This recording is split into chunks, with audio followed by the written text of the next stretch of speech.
Madame, mademoiselle, monsieur, bienvenue à Métro News. Voici l'essentiel de l'actualité de la journée. Report sine die de la séance qui devait être consacrée à la présentation de la déclaration de politique générale du Premier ministre nommé devant le Sénat de la République. Les sénateurs du parti haïtien Tête Calée PHTK, insatisfaits de la composition du cabinet ministériel, ont infirmé le quorum. Un dernier hommage a été rendu samedi à l'ancien président René Préval. Le président de la République, Jovenel Moïse, d'anciens chefs d'État ainsi que plusieurs milliers de personnes ont assisté aux funérailles nationales au kiosque Occidgenty. Au moins 38 personnes ont trouvé la mort dimanche sur la route nationale numéro 1 à Mapou, non loin de la ville des Gonaïves. La séance qui devait être consacrée à la présentation de la déclaration de politique générale du Premier ministre nommé par devant le Sénat de la République a été finalement reportée sine die. Les sénateurs du parti haïtien Tête Calée PHTK, insatisfaits de la composition du cabinet ministériel, ont infirmé le quorum, ce qui a rendu impossible la tenue de cette séance. L'arrêté nommant les différents ministres a été rendu public. Bon, ils n'ont pas fait valable en assemblée, ils ont quitté la séance là, puisque ce n'est pas à bureau qui a eu un problème. Ok? Donc, ils ont même quitté la séance là, par rapport au Premier ministre qui va venir. Donc, on espère que les sénateurs comprennent, au niveau PHTK, comprennent que le pays a une situation difficile. Là que vous arrivez dans la situation, c'est que vous avez un mois de gouvernement et que comme l'Amérique a monté, moi je pense que c'est important pour nous statuer sur la question. Si vous êtes d'accord ou d'accord, si vous n'êtes pas d'accord, nous recommencer. Écoutez, demain sont jour séance. Est-ce que ces séances spéciales ça n'a pas prendre ou bien est-ce que nous continuer avec l'autre séance là? Nous pouvons reconnaître puisque yo même yo mandon temps, OK, pour continuer. Non, le Premier ministre là, il a gagné lettre. D'ailleurs, nous remarquons que le Premier ministre a peut-être les deux concerts avec le sénateur puisqu'il va descendre tout. Donc en définitive, on attend, mais c'est un spécial ça, justement, nous pouvons reconnaître qu'il est là pour prendre. Mais en attendant, c'est un ordinaire. Finalement, finalement, les ministres sortis, est-ce qu'il y a aucune objection? Bon, les ministres sortis, si vous regardez, au niveau de AAA, nous-mêmes, nous n'avons aucun ministre là-dedans. Ce qui est important pour nous, c'est au niveau du pays. Donc, moi, je pense que je dis, je n'ai aucun commentaire à ma face. Je pense qu'il faut le président Chita parler avec l'équipe PHTK rapide parce que la population a besoin du Premier ministre qui est conscient de problèmes, qui est conscient de la campagne que Jovenel a menée. Côté il a dit, il a fait terre à servir pays, il a fait soleil à servir pays, il a fait de l'eau à servir pays. Et c'est ça qui est important pour moi dans la politique générale. Pour me regarder comment il peut faire mariage ça pour mettre au service de la population. Mais PHTK capable de possibilité, je dis, et je souhaite le Premier ministre pour le faire rapide. Je ne peux pas courir dire, moi c'est on voit. Faut pas oublier faut pas oublier, oui, pas oublier PHTK pour continuer qu'à faire le passé. Sa commission a recommandé. Commission a demandé qui ça? Commission a demandé pour chaque sénateur agir selon conscience. Pas dire Premier ministre a tombé ou bien politique générale a tapé une bénédiction. Ça fait que ce n'est pas moi seulement comme sénateur qui a voté Premier ministre. Moi, je n'ai pas répondu voter Premier ministre. Et dans le genre de là, je conditionne ensemble des bagages. Je suis sorti là, maintenant, je pense que le département pas m'attendre.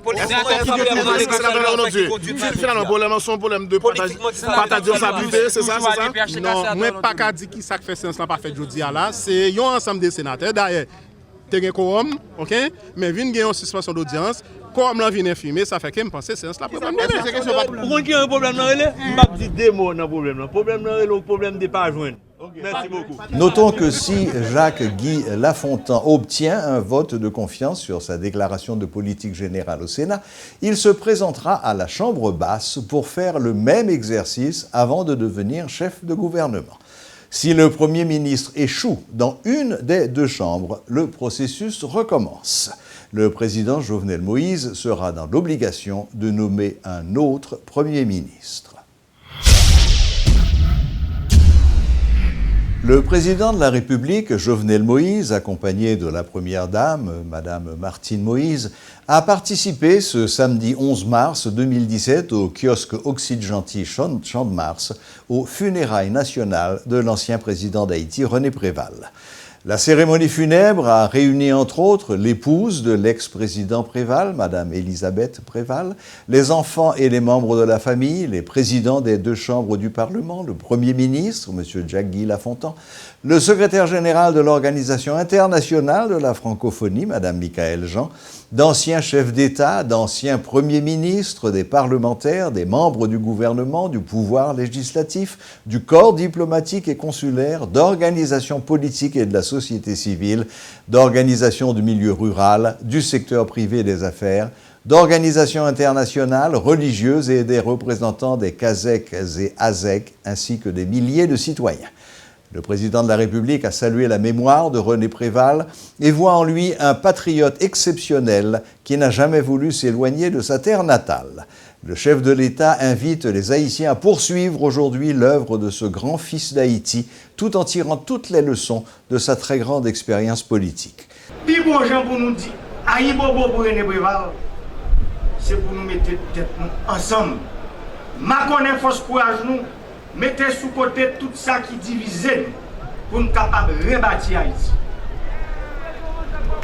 C'est non bon comprendre y'en a l'autre pour nous travailler sans nous pas retirer personne. Ni moun en dehors, ni moun la ville. Ni moun riche, ni moun pauvre. Ni moun qui noir, ni moun qui rouge. Ni moun en haut, ni moun en bas.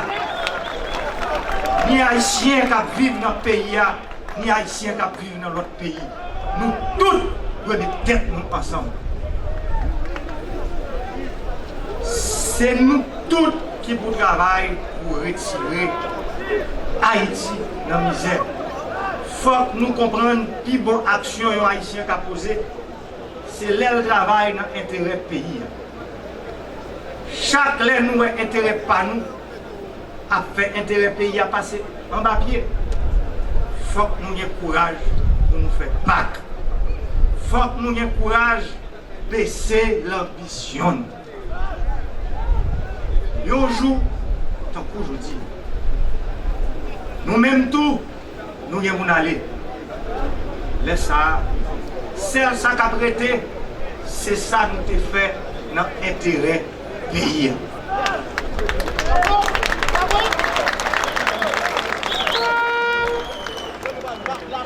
Toute l'autre belle bagaille a disparu tant que la fumée du feu. Toute action nous te posée dans l'intérêt personnel nous, mais qui était contre l'intérêt pays, tout a disparu tant que la rosée qui suspend Taïbanda. Chers amis, Monsieur le Président, la nation n'oubliera pas ce que tu lui as donné. Tu resteras pour toujours dans nos cœurs. Que la terre te soit légère. Vive Haïti, vive les peuple haïtien. Merci à tous.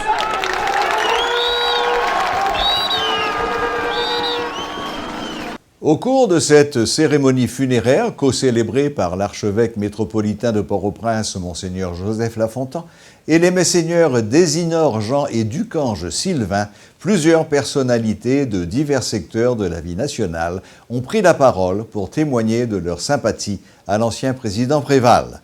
Quelques membres de la famille se sont également exprimés. Après la cérémonie, le convoi funèbre est parti pour la ville natale du défunt, Marmelade, où il a été inhumé.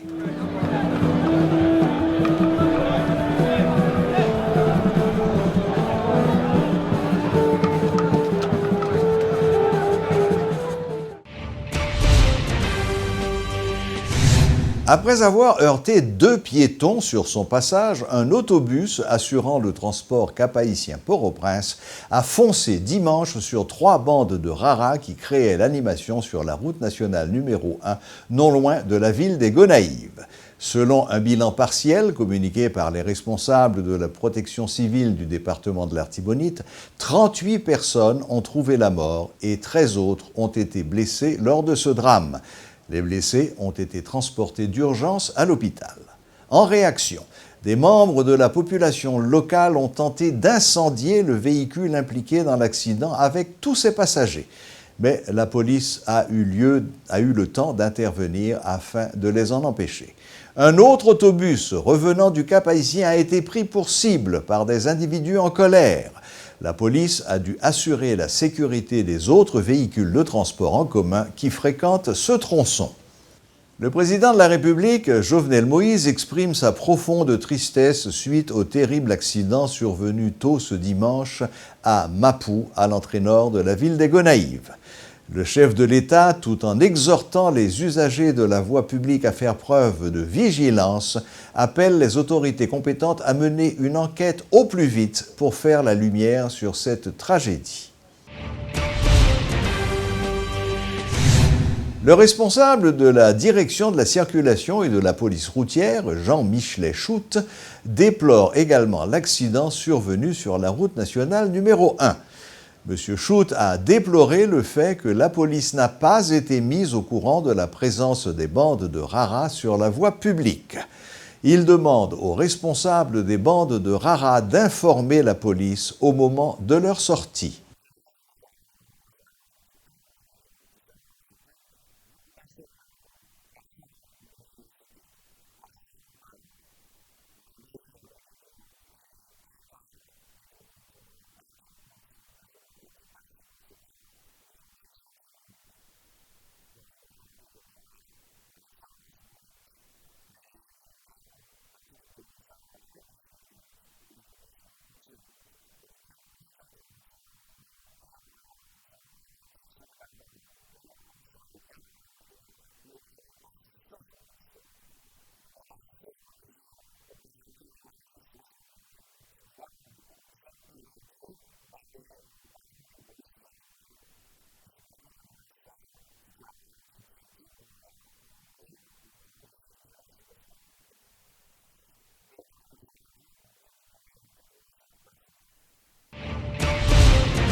La maternité Isaïe Gentil fonctionne avec les moyens du bord, c'est ce qu'a fait savoir le directeur médical de l'hôpital.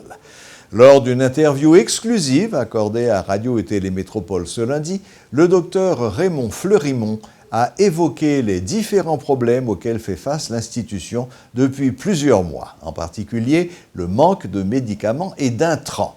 Un reportage de Sheila Louis-Joseph et Bernaud Augusma.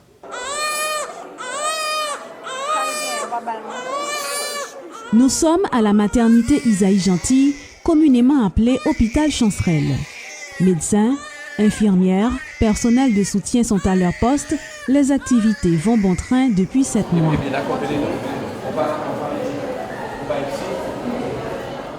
Entre-temps, des patientes font le va-et-vient. D'autres sont hospitalisées.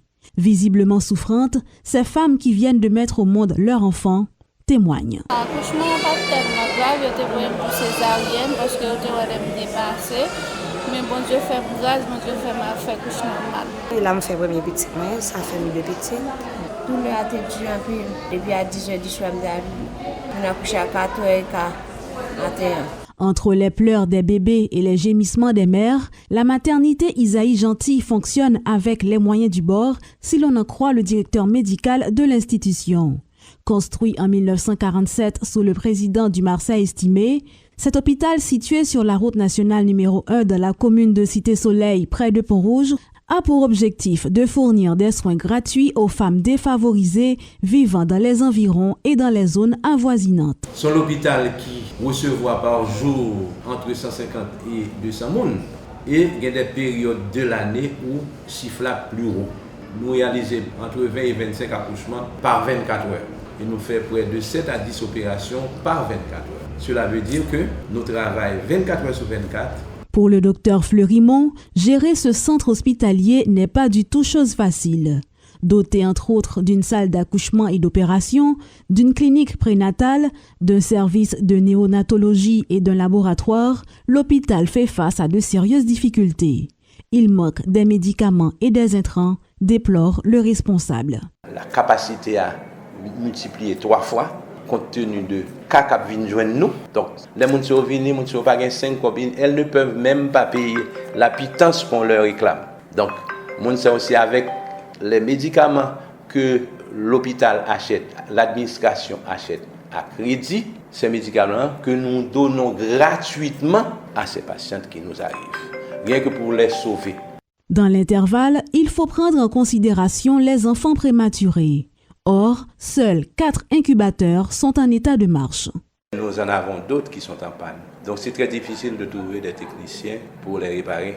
Si par exemple il arrive qu'il y a beaucoup de prématurés qui sont nés à ce moment-là et que la salle n'est pas disposée à les héberger, eh bien nous sommes bien obligés de les référer dans des hôpitaux, par exemple comme les petits frères et sœurs.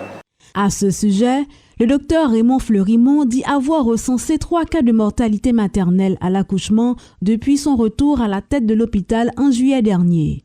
Rappelons que récemment, la première dame de la République, Martine Moïse, a visité la maternité Isaïe Gentil afin de s'enquérir de son fonctionnement.